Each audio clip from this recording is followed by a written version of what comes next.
Hi, I hope you're amazingly well. If you've ever looked at the literature around personal development, so becoming the best version of yourself, if you've watched videos online, if you've looked at little quotes online, if you've read books, all of it's going to give you a sense of what you need to do. And part of that will be people saying to you that whatever you think is what you will become. So the suggestion is that you should think positive thoughts all day long.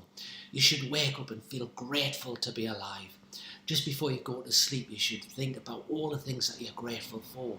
And all day long, you should focus on being positive and engaged and excited by life. But that's only part of the picture.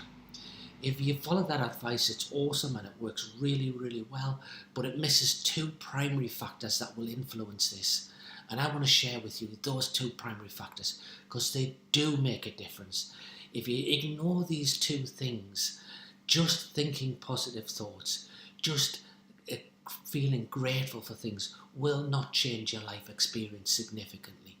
So the two things I want to put to you are, firstly, the information that you allow into your mind. Do you really need to watch every episode of the news?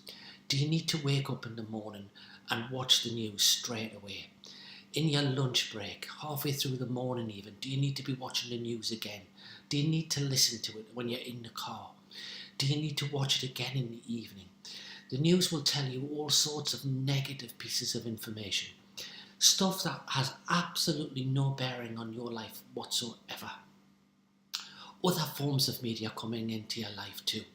So what you read, the magazines you read, the books you read, the stuff that you read on your tablet or your computer, if it's negative stuff that's feeding into your brain, that's going to be your experience of life.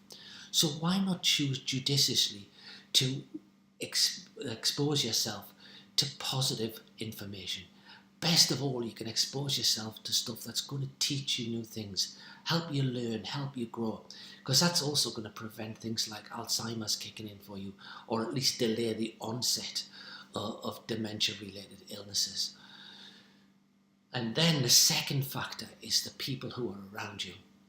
Whether you like it or not, whether we want to admit it or not, we all know that there are a lot of people out there who just love to complain about the world. It doesn't matter what's happening in their world, they're going to complain all day long.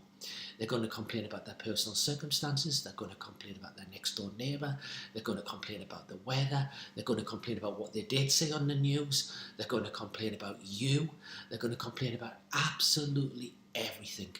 So if you're allowing people to be around you who are just going to complain, again, that's what your brain experiences. So the two factors are the information you allow into your brain and the people you have around you. So I've said with the factor number one, the information, find information that will stretch you, find information that will help you learn and grow, and preferably information that you're going to enjoy whilst you're doing that. And the same comes into play with people. Find people who are going to challenge you to be the best version of yourself. People who are going to stretch the way you think. People who are going to enjoyably push you to be the best version of you. If you do both of these things, as well as thinking positive thoughts, life will be far, far better than you can imagine it can be. Cheers.